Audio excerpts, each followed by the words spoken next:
আজকের ভিডিওতে আমরা শক্তি বা এনার্জি সম্পর্কে আলোচনা করব। তো প্রথমে দুটো সহজ উদাহরণের মাধ্যমে আমরা বোঝার চেষ্টা করি যে শক্তি বা এনার্জি আসলে কি। যেমন 1 নম্বর উদাহরণ ভাবো, বলা হলো যে এ বি এর চেয়ে বেশি শক্তিশালী। তো তার মানে যদি এ বেশি শক্তিশালী হয় তার মানে তাকে অবশ্যই বেশি কাজ করতে হবে। তো সেই জন্য আমরা বলতে পারি এ যেহেতু বেশি শক্তিশালী সেই জন্য এ বি এর চেয়ে বেশি কাজ করতে পারে বা বেশি কাজ করতে সক্ষম।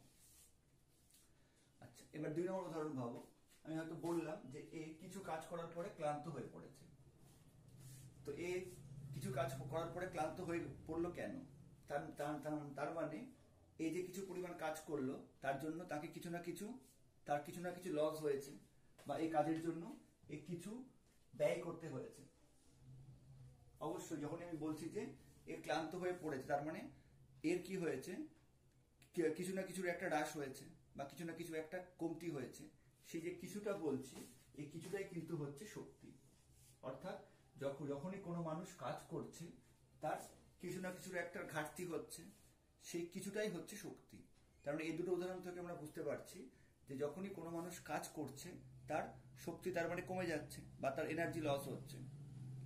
তো সেই জন্য আমরা বলতে পারি যে ব্যক্তির দ্বারা শক্তি খরচ করাই হলো প্রয়োজনীয় কার্য। অর্থাৎ যে ব্যক্তি যত বেশি পরিমাণ শক্তি খরচ করবে সে তত বেশি পরিমাণ কার্য করতে পারবে।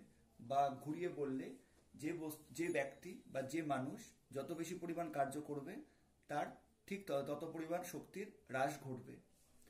তার মানে আমরা এখান থেকে বলতে পারি যে কোনো বস্তুর কার্য করার সামর্থ্যকে তার শক্তি বলা হয়। এটাই কিন্তু শক্তির সাধারণ সংজ্ঞা, যে কোনো বস্তুর কার্য করার সামর্থ্যকে তার শক্তি বলা হয়। এবার তার মানে যদি আমরা বলি যে আমরা শক্তিকে কি করে পরিমাপ করব, তাহলে যেহেতু শক্তিকে আমরা কার্য দিয়ে পরিমাপ করছি সেই নাম একই রকম ভাবে বলতে পারি যে শক্তির পরিমাপ সমান সমান কৃতকার্য। কারণ কোনো বস্তুর কার্য করার যে সামর্থ্য সেটা দিয়ে আমরা শক্তিকে মাপছি। যার কার্য করার সামর্থ্য বেশি তার শক্তিও বেশি।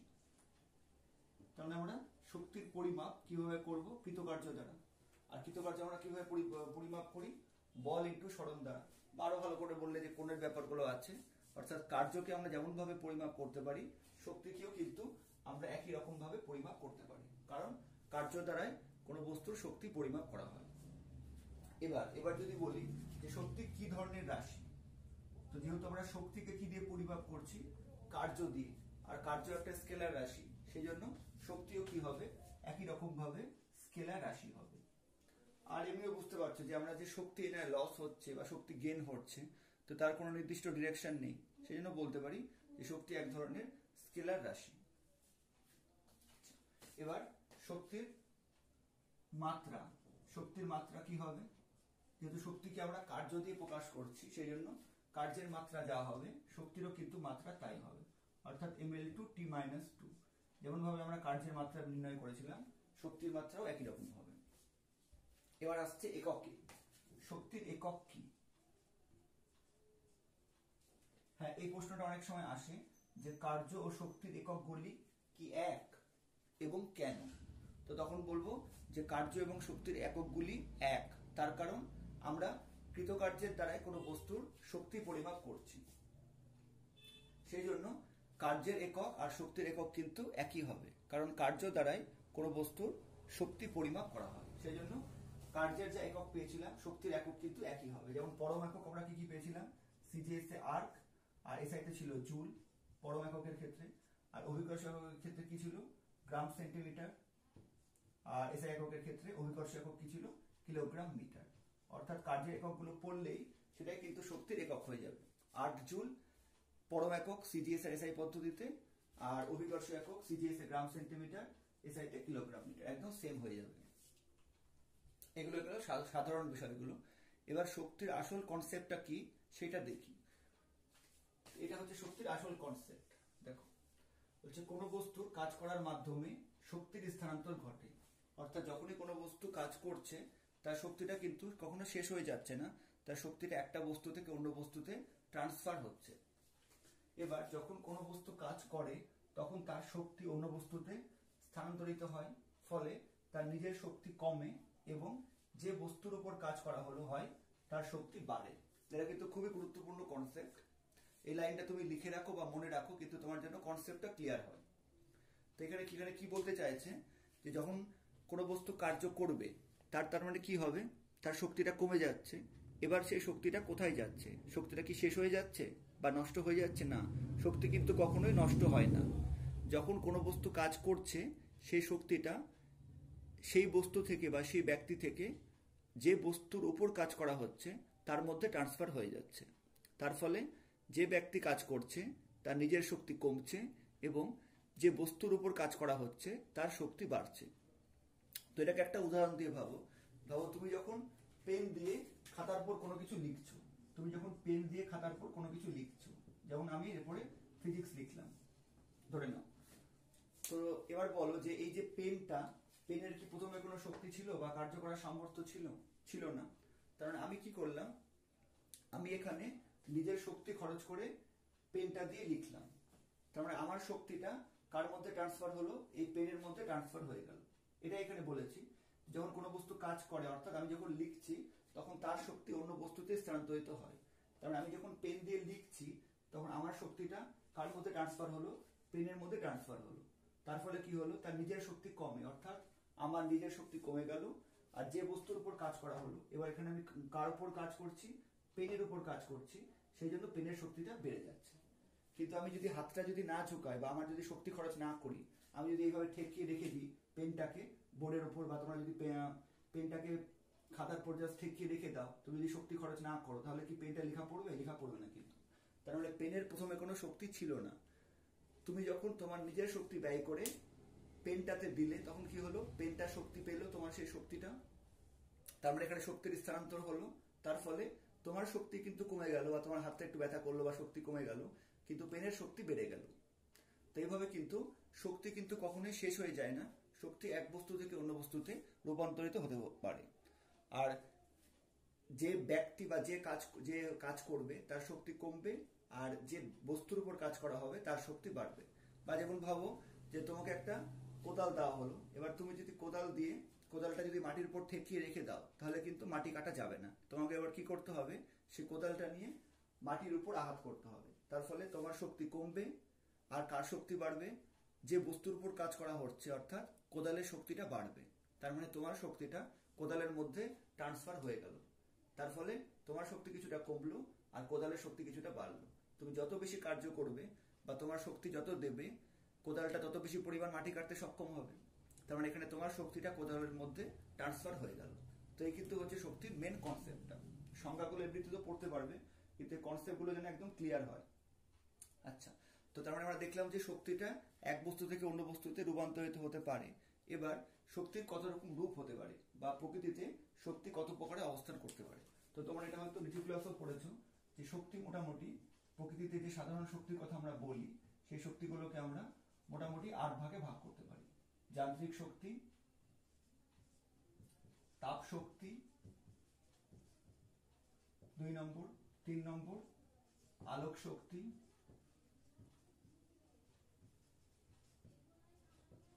4 নম্বর তড়িৎ শক্তি, 5 নম্বর রাসায়নিক শক্তি,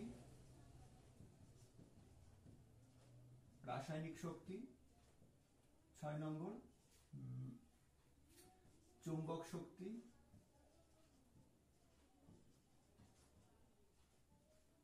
7 নম্বর শব্দ শক্তি, আর 8 নম্বর হচ্ছে পারমাণবিক শক্তি। তো প্রকৃতিতে কিন্তু শক্তি মোটামুটি ভাবে এই 7টা ভাগে বা 7টা ভাবে থাকতে পারে। তোমরা ক্লাস 8এও এই জিনিসটা পড়েছিলে। শক্তি প্রকৃতিতে এই 8 রকম ভাবে অবস্থান করতে পারে। হ্যাঁ, এবার তোমরা যেগুলো বলবে যে সূর্য শক্তি, এগুলো কিন্তু আলাদা ভাবে, কিন্তু আমি যেটা বলতে চাইছি শক্তির ভাগটা, এটা হচ্ছে প্রকৃতিতে কত রকম ভাবে নিজে থেকে অবস্থান করতে পারে। তো শক্তি মোটামুটি ভাবে এই 8 রকম ভাবে অবস্থান করতে পারে। আচ্ছা, যেমন ধরো যখন একটা ভটকা বা একটা হচ্ছে বাজি পোড়ানো হলো, তখন কি হলো, তখন বাজি পোড়ে কি উৎপন্ন হলো, বাজি পোড়ার ফলে প্রথমে শব্দ উৎপন্ন হলো, কিছুটা তাপ উৎপন্ন হলো, কিছুটা আলো উৎপন্ন হলো। তার মানে আমি বাজি পোড়ানোর সময় যে আগুনটা দিলাম তার ফলে সেই শক্তিটা কি হলো, আগুনের সেই শক্তিটা বা তাপ শক্তিটা বা এক ধরনের রাসায়নিক শক্তি বলতে পারো, সেটা তাপ শক্তি, আলোক শক্তি আর শব্দ শক্তি এগুলোতে বিভক্ত হয়ে গেল। তাই শক্তিটা কিন্তু শেষ হলো না, শক্তিটা একটা বস্তু থেকে অন্য বস্তুতে রূপান্তরিত হলো। আচ্ছা, এবার একটা প্রশ্ন আছে যে সব ধরনের শক্তি শেষ পর্যন্ত কোন শক্তিতে রূপান্তরিত হয়? তো এটা জেনে রাখো যে কোনো ধরনের শক্তি কিন্তু শেষ পর্যন্ত তাপ শক্তিতে রূপান্তরিত হয়। শক্তি তো কখনো শেষ হয় না, এটা বললাম। এবার যে কোনো ধরনের শক্তি শেষ পর্যন্ত কোন শক্তিতে রূপান্তরিত হয়? তো তার উত্তর হচ্ছে যে কোনো ধরনের শক্তি শেষ পর্যন্ত তাপ শক্তিতে রূপান্তরিত হয় এবং পরিবেশে মিশে যায়। তাই শক্তি কিন্তু কখনো শেষ হয়ে যায় না, শক্তি একটা রূপ থেকে অন্য রূপে রূপান্তরিত হয় এবং সব ধরনের শক্তি শেষ পর্যন্ত তাপ শক্তিতে রূপান্তরিত হয়। তো তোমাদের এবার এই ক্লাস 9 এর সিলেবাসে কিন্তু এই 7 রকম শক্তি পড়তে হবে না, তোমাদের শুধুমাত্র যান্ত্রিক শক্তি পড়তে হবে। তো যান্ত্রিক শক্তি বলতে আমরা কি বুঝি এটা এবার পড়ব, যে যান্ত্রিক শক্তি মানে আমরা কি ধরনের শক্তিকে বুঝিয়ে থাকি এটা এবার পড়ব। আমাদের সিলেবাসে শুধুমাত্র যান্ত্রিক শক্তি সম্বন্ধে বিস্তারিত আলোচনা করা আছে। তো আমরা জেনেছিলাম যে আমাদের সিলেবাসে যান্ত্রিক শক্তি এবং যান্ত্রিক শক্তির বিভিন্ন ভাগগুলো সম্বন্ধে শুধু আমাদের পড়তে হবে, অন্য শক্তিগুলো আমাদের সিলেবাসে আপাতত নেই। তো এবার যান্ত্রিক শক্তি কাকে বলে? কোনো বস্তুর যান্ত্রিক কার্য করার সামর্থ্যকে যান্ত্রিক শক্তি বলে। তো এই যান্ত্রিক কার্য করার সামর্থ্য, এই কথাটা শুনলে মনে হয় যে যান্ত্রিক শক্তিটা বোধ হয় কোনো যন্ত্রের শক্তিকে বোঝানো হচ্ছে। যেমন অনেকের মধ্যে ভুল কনসেপশন আছে যে যান্ত্রিক শক্তি মানেই হচ্ছে কোনো যন্ত্র, যেমন কোনো ফ্যানের, কোনো এসি, কোনো রেফ্রিজারেটর বা কোনো মেশিনের শক্তি, কিন্তু সেটা কিন্তু একদমই নয়। যান্ত্রিক শক্তি বা মেকানিক্যাল শক্তি আসলে কি? কোনো বস্তু তার গতি, অবস্থান বা আকৃতির পরিবর্তনের জন্য বা এই তিনটা একসঙ্গের পরিবর্তনের জন্য কার্য করার যে সামর্থ্য লাভ করে তাকে যান্ত্রিক শক্তি বা মেকানিক্যাল এনার্জি বলে। তো সেই জন্য যদি যান্ত্রিক শক্তির সংজ্ঞা চাই তাহলে প্রথমে এটা দেবে, তারপরে কিন্তু এই অথবা দিয়ে যেটা লিখেছি এটাও কিন্তু বলবে, কারণ এটাই কিন্তু আসলভাবে যান্ত্রিক শক্তিকে আমরা সংজ্ঞায়িত করতে পারছি। তো তোমার এখান থেকে পরিষ্কার বোঝা যাচ্ছে যে যান্ত্রিক শক্তি মানে কি? কোনো বস্তু তার তিনটে অবস্থানের জন্য, গতি হতে পারে, অবস্থান হতে পারে বা আকার আকৃতি, এই তিনটা পরিবর্তনের জন্য কার্য করার যে বিশেষ সামর্থ্য বা ক্ষমতা অর্জন করে সেটাই হচ্ছে যান্ত্রিক শক্তি বা মেকানিক্যাল এনার্জি। ঠিক আছে, এবার যান্ত্রিক শক্তিকে আমরা দুটো ভাগে ভাগ করতে পারি, স্থিতিশক্তি আর গতিশক্তি, বা বলতে পারি যে যান্ত্রিক শক্তি সমান সমান স্থিতিশক্তি প্লাস গতিশক্তি, বা স্থিতিশক্তি প্লাস গতিশক্তি সমান সমান যান্ত্রিক শক্তি, অর্থাৎ স্থিতিশক্তি আর গতিশক্তির মোট যোগফলই হলো যান্ত্রিক শক্তি বা মেকানিক্যাল এনার্জি। এবার যান্ত্রিক শক্তিকে আবার আমরা দুই ভাবে ভাগ করতে পারি, স্থিতিশক্তি বা হচ্ছে পোটেনশিয়াল এনার্জি, স্থিতিশক্তি বা পোটেনশিয়াল এনার্জি, আর গতিশক্তি বা হচ্ছে কাইনেটিক এনার্জি। এরপর থেকে আমরা কিন্তু এই স্থিতিশক্তি আর গতিশক্তি এই শক্তিগুলো নিয়ে মূলত আলোচনা করব। তো গতিশক্তিকে কিভাবে প্রেজেন্ট করা হয়? ই কে দিয়ে, E for energy, K for kinetic energy, বা শুধু ই দিয়ে। আর পোটেনশিয়াল এনার্জি কিভাবে সিম্বলাইজ করা হয়? ই পি দিয়ে। পি মানে পোটেনশিয়াল, ই মানে এনার্জি, তাই পোটেনশিয়াল এনার্জি বা হচ্ছে স্থিতিশক্তি। এবার এই স্থিতিশক্তির কাকে বলে বা স্থিতিশক্তির সংজ্ঞা কি? দেখো এখানে তিনটা মিলিয়ে আমি লিখেছি, গতি, অবস্থান আর আকৃতি। এই তিনটা মিলিয়ে আমি লিখেছি যান্ত্রিক শক্তি। এবার এর মধ্যে শুধু গতির জন্য কোনো বস্তু কার্য করার যে সামর্থ্য লাভ করে সেটা হচ্ছে গতিশক্তি, আর অবস্থান বা আকৃতির জন্য যে সামর্থ্য বা লাভ করে সেটা হচ্ছে স্থিতিশক্তি। তো এইভাবে সহজ করে মনে রাখো। তার মানে গতিশক্তি কি? এই জিনিসটা। এখানে এই তিনটের পরিবর্তে আমি কি করব? শুধু যদি গতিটা বসিয়ে দিই তাহলে এটা হয়ে যাবে গতিশক্তি। তো গতিশক্তির সংজ্ঞা আমরা এইভাবে লিখতে পারি যে কোনো বস্তু, অবশ্যই কোনো গতিশীল বস্তু হতে হবে, কোনো বস্তু তার গতির জন্য, সেটা শুধু গতি হতে পারে বা গতির পরিবর্তনও হতে পারে, তো কোনো বস্তু তার গতির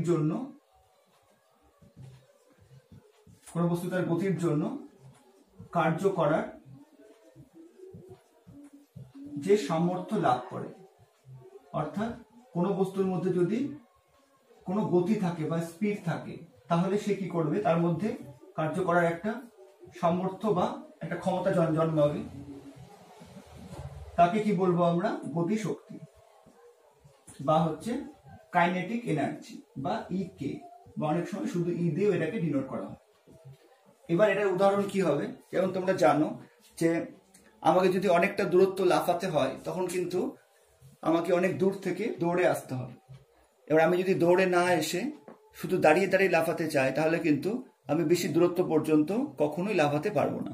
তো তার মানে এবার এখানে কি হচ্ছে, যখন কেউ দূর থেকে দৌড়ে আসছে তখন তার যে দৌড় বা তার যে গতি, তার জন্য কি হচ্ছে, তার মধ্যে কার্য করার সামর্থ্য লাভ হচ্ছে, তখন এটাকে আমরা বলছি গতিশক্তি। তো এই গতিশক্তির জন্যই কিন্তু যে কোনো অ্যাথলিট অনেকটা দূর পর্যন্ত দৌড়াতে পারে। বা তোমরা বলগতি চ্যাপ্টারে পড়েছো যে যখন কোনো ক্রিকেট খেলায় যখন কোনো বোলার বল করছে তখন ফাস্ট বোলাররা দেখবে অনেক দূর থেকে কিন্তু দৌড়ে আসে। তার কারণ যখন ফাস্ট বোলারটা তার হাতে বল নিয়ে দূর থেকে দৌড়ে আসছে তখন সে ফাস্ট বোলারের সঙ্গে সঙ্গে কিন্তু তার যে হাতে বলটা আছে তার মধ্যেও কিন্তু সেই গতির সঞ্চার হচ্ছে, সেই জন্য সেই বলটা অনেক বেশি দ্রুত বেগে ব্যাটসম্যানের দিকে সে ছুড়ে দিতে পারছে। বা ধরো যখন কোনো বলকে যখন তুমি ছুটতে যাচ্ছ তখন তুমি যখন যদি বলটাকে স্থিরভাবে রেখে দাও তাহলে কিন্তু তার কোনো শক্তি বা তার কোনো ক্ষমতা প্রকাশ পাবে না। কিন্তু তুমি বলটাকে যদি খুব জোরে যদি ছুড়ে দাও, তুমি বলটার উপর যদি প্রচন্ড বেগে বল প্রয়োগ করো, বলটার উপর তুমি যদি ফোর্স অ্যাপ্লাই করো, তাহলে কি হবে, বলটার গতি যত বাড়বে তত কিন্তু সে বেশি দূর যেতে পারবে। তো বেশি দূর যেতে গেলে তাকে কি করতে হচ্ছে, বায়ুর যে ঘর্ষণ বাধা তার বিরুদ্ধে যেতে হচ্ছে। তার মানে বলটা যত বেশি দূরে যাচ্ছে তার মানে কার্য করার সামর্থ্য বেশি হচ্ছে। তো কিসের জন্য হচ্ছে এটা, তার গতির জন্য। যত বেশি গতি তত দূর সে যাবে বা তত দূর তার মধ্যে কার্য করার সামর্থ্য জন্মাবে। এই গেল হচ্ছে গতিশক্তি। এবার আর এছাড়া গতি ছাড়া কি কি বাঁচলো, যান্ত্রিক শক্তির সংজ্ঞাতে অবস্থান বা আকৃতি। তো এই অবস্থান বা আকৃতি দিয়ে যে কাজ করার সামর্থ্য লাভ করবে কোনো বস্তু, সেটাই হচ্ছে তার স্থিতিশক্তি। এইভাবে মনে রাখবে, যান্ত্রিক শক্তির মধ্যে তিনটে আছে, গতি, অবস্থান, আকৃতি। শুধু গতির জন্য যে কার্য করার সামর্থ্য সেটা হচ্ছে গতিশক্তি, যে দুটো বাঁচলো বাকি সে দুটোর জন্য কার্য করার যে সামর্থ্য সেটা হচ্ছে স্থিতিশক্তি। তো সেই জন্য সংজ্ঞাগুলোকে এইভাবে কিন্তু মনে রাখবে, কখনোই মুখস্থ করতে যাবে না। তো এটা সংজ্ঞাটা কি লিখবো, গতিশক্তি সংজ্ঞাটা একই রকম ভাবে, কোনো বস্তু তার কি কি থাকবে, স্বাভাবিক অবস্থান, বা শুধু অবস্থান লিখলেও হতো, কোনো অসুবিধা নেই। কোনো বস্তু তার স্বাভাবিক অবস্থান, আচ্ছা আকৃতিটাকে আরেকটা করে দিই, আকার বা আকৃতি একই বোঝায়, ওই জন্য আরো ভেঙে লিখছি। কোনো বস্তু তার স্বাভাবিক অবস্থান, আকার বা আকৃতির পরিবর্তনের জন্য, কোনো বস্তু তার স্বাভাবিক অবস্থান, আকার বা আকৃতির পরিবর্তনের জন্য কার্য করার যে সামর্থ্য লাভ করে, কার্য করার যে সামর্থ্য লাভ করে তাকে কি বলে, তাকে বলা হয় হচ্ছে স্থিতিশক্তি। তো সংজ্ঞাটা এইভাবে সহজ করে মনে রাখবে। যান্ত্রিক শক্তির মধ্যে তিনটে বিষয় লিখেছি আমরা, গতি, অবস্থান আর আকৃতি। শুধু গতির জন্য হচ্ছে গতিশক্তি, বাকি যে দুটো বাঁচলো তার জন্য যে শক্তি পাচ্ছি সেটা হচ্ছে স্থিতিশক্তি। এবার স্থিতিশক্তিকে কিন্তু আবার দুটো ভাগে ভাগ করা যায়। গতিশক্তির আর সাধারণ কোনো ভাগ নেই, কিন্তু স্থিতিশক্তির আবার দুই রকম ভাগ আছে। সেই দুই রকম ভাগ কি কি, একটা হচ্ছে অভিকর্ষীয় স্থিতিশক্তি। স্থিতিশক্তির আবার দুটো ভাগ আছে, একটা হচ্ছে অভিকর্ষীয় স্থিতিশক্তি,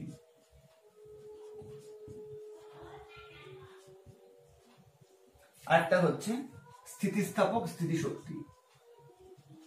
একটা হচ্ছে অভিকর্ষীয় স্থিতিশক্তি আর একটা হচ্ছে স্থিতিস্থাপক স্থিতিশক্তি।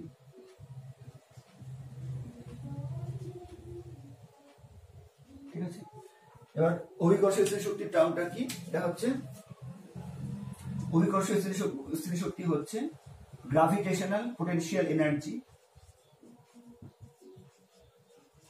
স্থিতিশক্তি মানে পোটেনশিয়াল এনার্জি, অভিকর্ষীয় স্থিতিশক্তি মানে হচ্ছে গ্রাভিটেশনাল পোটেনশিয়াল এনার্জি। এই টার্মগুলো তোমরা সম্ভব হলে একটু করে মনে রাখার চেষ্টা করবে, কারণ পরবর্তীকালে এই টার্মগুলো কিন্তু কাজে লাগবে, বা কোনো কম্পিটিটিভ পরীক্ষা যখন দেবে তখন এই টার্মগুলো তোমাদের কাজে লাগবে। তো অভিকর্ষ স্থিতিশক্তি হচ্ছে গ্র্যাভিটেশনাল পোটেনশিয়াল এনার্জি, আর হচ্ছে স্থিতিস্থাপক স্থিতিশক্তি। তো স্থিতিস্থাপক স্থিতিশক্তি হচ্ছে শুধুমাত্র হচ্ছে পোটেনশিয়াল এনার্জি। স্থিতিস্থাপক স্থিতিশক্তি হচ্ছে শুধুমাত্র পোটেনশিয়াল এনার্জি। তো এই দুই রকম শক্তি সম্বন্ধে আমাদের কিন্তু এবার বিস্তৃত আলোচনা করতে হবে। একটা হচ্ছে স্থিতিস্থাপক স্থিতিশক্তি বা পোটেনশিয়াল এনার্জি, আর একটা হচ্ছে অভিকর্ষ স্থিতিশক্তি বা গ্র্যাভিটেশনাল পোটেনশিয়াল এনার্জি। আচ্ছা, এবার প্রথমে আমরা স্থিতিস্থাপক স্থিতিশক্তি এর যে কি উদাহরণ হতে পারে বা এটা কাকে বলে এটা প্রথমে জানি। আচ্ছা, তো দেখো স্থিতিশক্তির সংজ্ঞাতে আমি কি লিখেছি, অবস্থান আর একটা আকার বা আকৃতি, এই দুটো জিনিস লিখেছি। তো ওই আকার বা আকৃতি এর জন্য স্থিতিশক্তির যে পরিবর্তন ঘটে সেটাই হচ্ছে কিন্তু স্থিতিস্থাপক স্থিতিশক্তি। তো তার মানে স্থিতিস্থাপক স্থিতিশক্তির সংজ্ঞা আমরা কি বলবো, তো স্থিতিস্থাপক স্থিতিশক্তির সংজ্ঞা আমরা কি বলবো, এটা শুধু মুখেই বলে দিচ্ছি যে কোনো বস্তু তার আকার বা আকৃতির পরিবর্তনের জন্য কার্য করার যে সামর্থ্য লাভ করে তাকেই বলা হয় স্থিতিস্থাপক স্থিতিশক্তি। আবার বলছি, কোনো বস্তু তার বিশেষ আকার বা আকৃতির পরিবর্তনের জন্য কার্য করার যে সামর্থ্য লাভ করে তাকেই বলা হয় স্থিতিস্থাপক স্থিতিশক্তি। এবার এটার উদাহরণ কি হবে, এটার অসংখ্য উদাহরণ আছে। যেমন ধরো, সব থেকে সহজ উদাহরণ হচ্ছে ধনুক। আমরা যখন একটা হচ্ছে তীর দিয়ে একটা যখন ধনুকের সাহায্যে আমরা কোনো তীরকে নিক্ষেপ করতে চাই বা ছুটতে চাই, তখন আমি তীরটাকে যদি শুধুমাত্র ধনুকের গায়ে ঠেকিয়ে রেখে দিই তাহলে কিন্তু তীরটা কখনোই যাবে না। তো তীরটাকে নিক্ষেপ করার জন্য আমাকে কি করতে হবে, তীরটাকে একটা বিশেষ জায়গায় বসিয়ে আমাকে ধনুকটাকে টান দিতে হবে, বা ধনুকের যে আকৃতি আছে বা আকার আছে সেটাকে চেঞ্জ করতে হবে। তাহলেই কিন্তু কি হবে, ওই তীরের মধ্যে বা ধনুকের মধ্যে কার্য করার বা তীরটাকে নিক্ষেপ করার একটা শক্তি জন্মগ্রহণ করবে। তো এটাকে আমরা বলছি স্থিতিস্থাপক স্থিতিশক্তি। বা তোমরা বাটুল জানো, যখন হচ্ছে কোনো গাছের কোনো ফল পড়ার জন্য বাটুল ইউজ করা হয়, তো তখন কি করা হয়, যে ঢিলটা দিয়ে গাছের ফলটাকে মারা হয় সেই ঢিলটা বাটুলের শুধু ঠেকিয়ে দিলেই কিন্তু হয়ে যাবে না, সেই ঢিলটা দিয়ে বাটুলটাকে টানতে হবে। তো টানলে কি হচ্ছে, ওই বাটুলটার আকার বা আকৃতির পরিবর্তন হচ্ছে, তখনই কিন্তু ঢিলটা কার্য করার সামর্থ্য লাভ করছে বা এগিয়ে যাচ্ছে। আমি যদি ঢিলটাকে শুধু ঠেকিয়ে রেখে দিই বাটুলের গায়ে, তাহলে কখনোই কিন্তু সেটা নিক্ষেপ হতে বা দূরে যেতে পারবে না। তো এগুলো হচ্ছে কিন্তু স্থিতিস্থাপক স্থিতিশক্তির উদাহরণ। বা আরেকটা উদাহরণ আছে খুব আমাদের প্রচলিত, যেমন আগেকার দিনের যে ঘড়িগুলো হতো, যেমন তোমাদের এই জেনারেশন তো হবে না, তোমাদের দাদু ঠাকুমা বা তাদেরও হয়তো আগের জেনারেশন, তাদের ওখানে একরকম ঘড়ি হতো যেটা হাত ঘড়ি, যেটাকে দম দেওয়া ঘড়ি বলে। তো ওই ঘড়িতে কিন্তু কোনো ব্যাটারি ইউজ হতো না, ওই ঘড়িতে এক ধরনের স্প্রিং থাকতো। এবার প্রতিদিন একটা নির্দিষ্ট সময় অন্তর বা 24 ঘন্টা অন্তর ওই স্প্রিংটাকে ঘোরাতে হতো। আমরা যেমন ঘন্টার কাঁটা বা টাইমটা ঠিক করার জন্য একটা হুক মতো বেরিয়ে থাকে খুব পাতলা, ওরকম একটা হুক থাকতো, ওটাকে হচ্ছে আস্তে আস্তে ঘোরাতে হতো। এবার ওটাকে আস্তে আস্তে ঘোরালে কি হতো, যে স্প্রিংটা থাকতো সেটা প্যাচিয়ে যেত। এবার তারপরে কি হবে, আগামী 24 ঘন্টা ধরে ওই স্প্রিংটা একটু একটু করে লুজ হবে, তার ফলে সময়টা এগিয়ে যাবে। আবার যখন 24 ঘন্টা হবে আবার ওটাকে টাইট করতে হবে, বা যেটাকে আমরা দম দেওয়া বলি। তো এখানেও কিন্তু স্প্রিং এর আকারটা চেঞ্জ হওয়ার জন্য ওই ঘড়িটা চলছে বা চলার সামর্থ্য অর্জন করছে, এই জন্য এটাও কিন্তু হবে স্থিতিস্থাপক স্থিতিশক্তির উদাহরণ। এরপরে আমরা অভিকর্ষ স্থিতিশক্তির কাকে বলে এবং এর কিন্তু গাণিতিক রাশিমালাও আছে, তো সেটা নিয়ে আলোচনা করব।